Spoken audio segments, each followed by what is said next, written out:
रूस के भयंकर हमले यूक्रेन पर लगातार जारी हैं, लेकिन एक देश ने रूस की भी टेंशन बढ़ा दी है। नेटो सदस्य देश फ्रांस परमाणु हमला करने वाली मिसाइलों से अब राफेल जंगी जेट को लैस कर रहा है।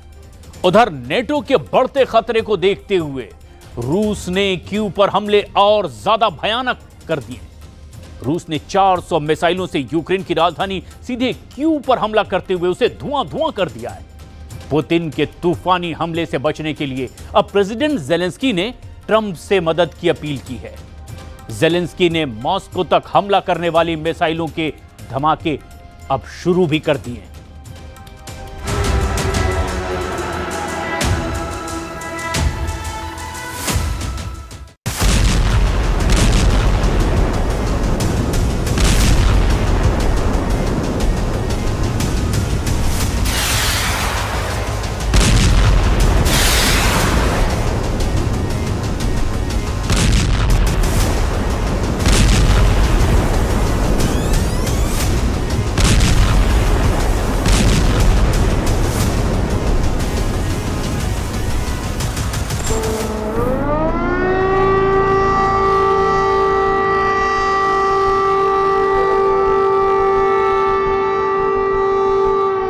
जब पुतिन का हमला होता है तो दिन और रात का फर्क मिट जाता है।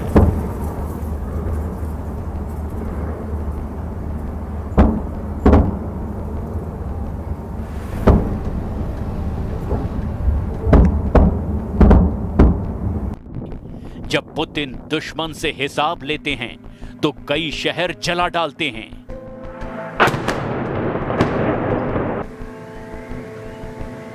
जब पुतिन हमले करते हैं तो व्हाइट हाउस तक हड़कंप मचता है।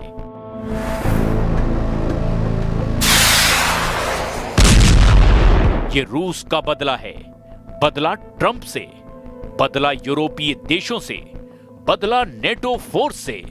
मगर पुतिन का ताप झेल रहा है यूक्रेन, जहां सिर्फ आग दिख रही है, जहां सिर्फ लाशें बिछ रही है।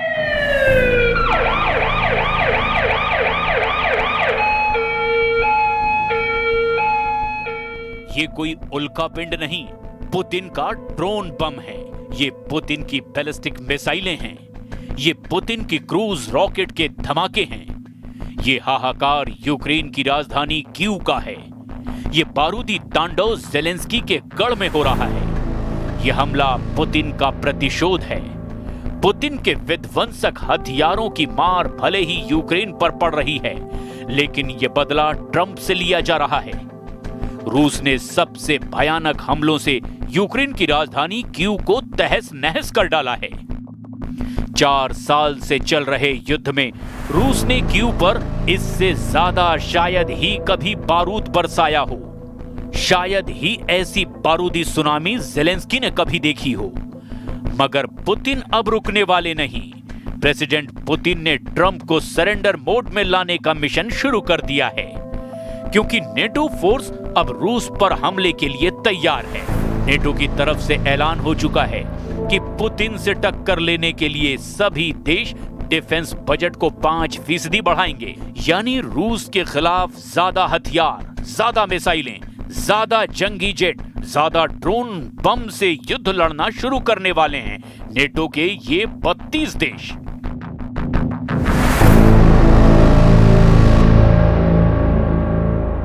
Me peame töötama edasi selle nimel, et idatiiva kaitse oleks NATO ja Euroopa Liidu selge prioriteet.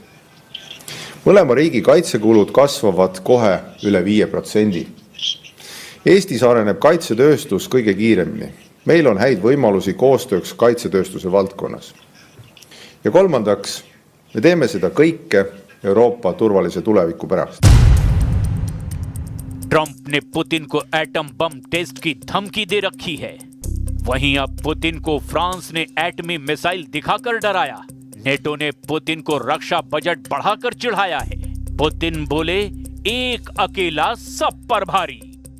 France navy ने पहली बार परमाणु हमला करने वाली सुपरसोनिक क्रूज मिसाइल SAMPAR की झलक दिखाई है।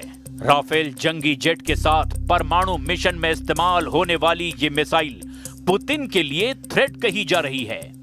हालांकि पुतिन ने नेटो का चैलेंज स्वीकार कर लिया है। इसीलिए रूस ने बहुत जल्द यूक्रेन युद्ध का नतीजा तय करने के लिए टॉप गियर लगा दिया है। पुतिन ने कीव के चीथड़े उड़ाने के लिए हर हथियार वॉर जोन में उतार दिए हैं। कीव में रह रहकर धरती फाड़ धमाके हो रहे हैं। कीव के अंदर बारूद से झुलसी इमारतें, आसमान छूता धुआं, आग की लपटों से घिरी बस्तियां चारों तरफ नजर आ रही है। रूस के हमलों में कीव के सभी जिलों में बहुमंजिला अपार्टमेंट जमींदोज हो गए हैं। ड्रोन और मिसाइलों की बौछार से रूस ने कीव के हीटिंग सिस्टम को तबाह कर डाला है। दार्नित्स्की जिले में रूस के रॉकेट धमाके से शैक्षणिक संस्थान का परिसर राख हो गया है। वहीं द्निप्रोवस्की जिले में 3 अपार्टमेंट और एक निजी घर बम धमाके से बर्बाद हुआ है। रूसी हमलों में कीव के बुनियादी ढांचे और अस्पताल को नुकसान होने की जानकारी भी सामने आई है।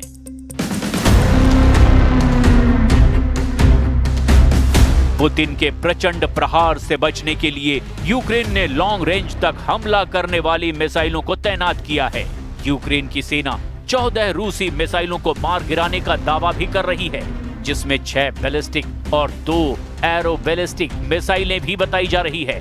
रूस के तूफानी हमले के जवाब में यूक्रेन ने काला सागर में पुतिन के सबसे बड़े बंदरगाह को ड्रोन धमाकों से जला डाला है। रूस का काला सागर में सबसे बड़ा बंदरगाह नोवोरोसिस्क में ड्रोन बम से हमला हुआ है। 14 नवंबर की सुबह से पोर्ट से तेल का आयात निर्यात बंद हो चुका है। बंदरगाह से तेल परिसर में ड्रोन के मलबे गिरने से लगी आग से भारी नुकसान पहुंचा है। यूक्रेन ने कामिकाज़ ड्रोन की बौछार से रूस के कई तेल बंदरगाहों को तबाह कर डाला है। काला सागर से दागी यूक्रेन के मिसाइलों ने रूस के तुआब से पोर्ट को तबाह कर दिया है। प्रेसिडेंट जेलेंस्की ने पुतिन को नेपच्यून मिसाइलों से दहलाने की धमकी भी दी है। जेलेंस्की ने नेपच्यून क्रूज मिसाइल के अपडेटेड वर्जन को युद्ध में तैनात कर दिया है। नेपच्यून मिसाइल, जिसे R-360 भी कहा जाता है, जंगी जेट का काल बताई जा रही है। कीव इंडिपेंडेंट के मुताबिक नेपच्यून के नए वर्जन की रेंज 1000 किलोमीटर तक हमला करने की है। पहले ये मिसाइल 300 किलोमीटर दूर तक मार कर सकती थी। जेलेंस्की ने पुतिन से मुकाबले के लिए नेपच्यून के साथ फ्लेमिंगो मिसाइलों का ट्रेलर भी दिखा दिया है। यूक्रेन की फ्लेमिंगो क्रूज सबसोनिक मिसाइल है, जिसका टेस्ट यूक्रेन की सेना ने रूस के ओरियोल पर बड़ा हमला करके किया है। यूक्रेन के जनरल स्टाफ ने रूस पर हमले में लॉन्च किए गए 4 फ्लेमिंगो क्रूज मिसाइलों का वीडियो भी जारी किया है, जिसमें रूस के ओरियोल पर आग बरसते देखा जा सकता है। यूक्रेन की सेना का दावा है कि उसकी कई मिसाइलें और ड्रोन ने रूस के अंदर भारी तबाही मचाई है। फ्लेमिंगो यूक्रेन की लंबी दूरी की सबसोनिक क्रूज मिसाइल है, जिसे यूक्रेन की कंपनी फायरपॉइंट ने बनाया है। फ्लेमिंगो बनाने का मिशन अगस्त 2025 से गुप्त रूप से चल रहा था, क्योंकि इसे अमेरिका की टॉम हॉक मिसाइल से ज्यादा विस्फोटक बनाया गया। फ्लेमिंगो अमेरिका की टॉम हॉक मिसाइल से ज्यादा रेंज और पेलोड वाली मिसाइल है। ये जमीनी लॉन्च से फायर की जाती है। फ्लेमिंगो की रेंज करीब 3000 किलोमीटर है। फ्लेमिंगो 900 से 950 किलोमीटर प्रति घंटे की रफ्तार से हमला करती है। ये मिसाइल 1000 से 1150 किलोग्राम वॉरहेड से लैस हो सकती है, जिससे बंकर बस्टर यानी 10 मीटर मोटी कंक्रीट की दीवार के चीथड़े उड़ाए जा सकते हैं। जेलेंस्की की क्रूज फ्लेमिंगो मिसाइलों ने लॉन्चिंग में ही तहलका मचा दिया है। मुमकिन है कि पुतिन इसकी काट के तौर पर फिर से 4000 डिग्री वाला धमाका शुरू कर दें। पुतिन पहले भी ऑरेशनिक का टेस्ट यूक्रेन में कर चुके हैं।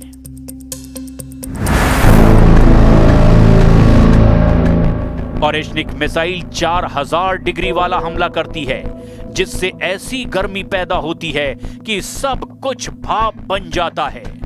पुतिन की ऑरेशनिक एक परमाणु मिसाइल है, लेकिन अभी इसे एटम बम से लैस नहीं किया गया है। 21 नवंबर को यूक्रेन पर जब ये मिसाइल गिरी तो इसके वॉरहेड कैसे एक के बाद एक निप्रो शहर पर फटे। पुतिन ने कहा कि परमाणु बम जैसा हमला करने वाली और एटॉमिक मिसाइल लॉन्च पैड पर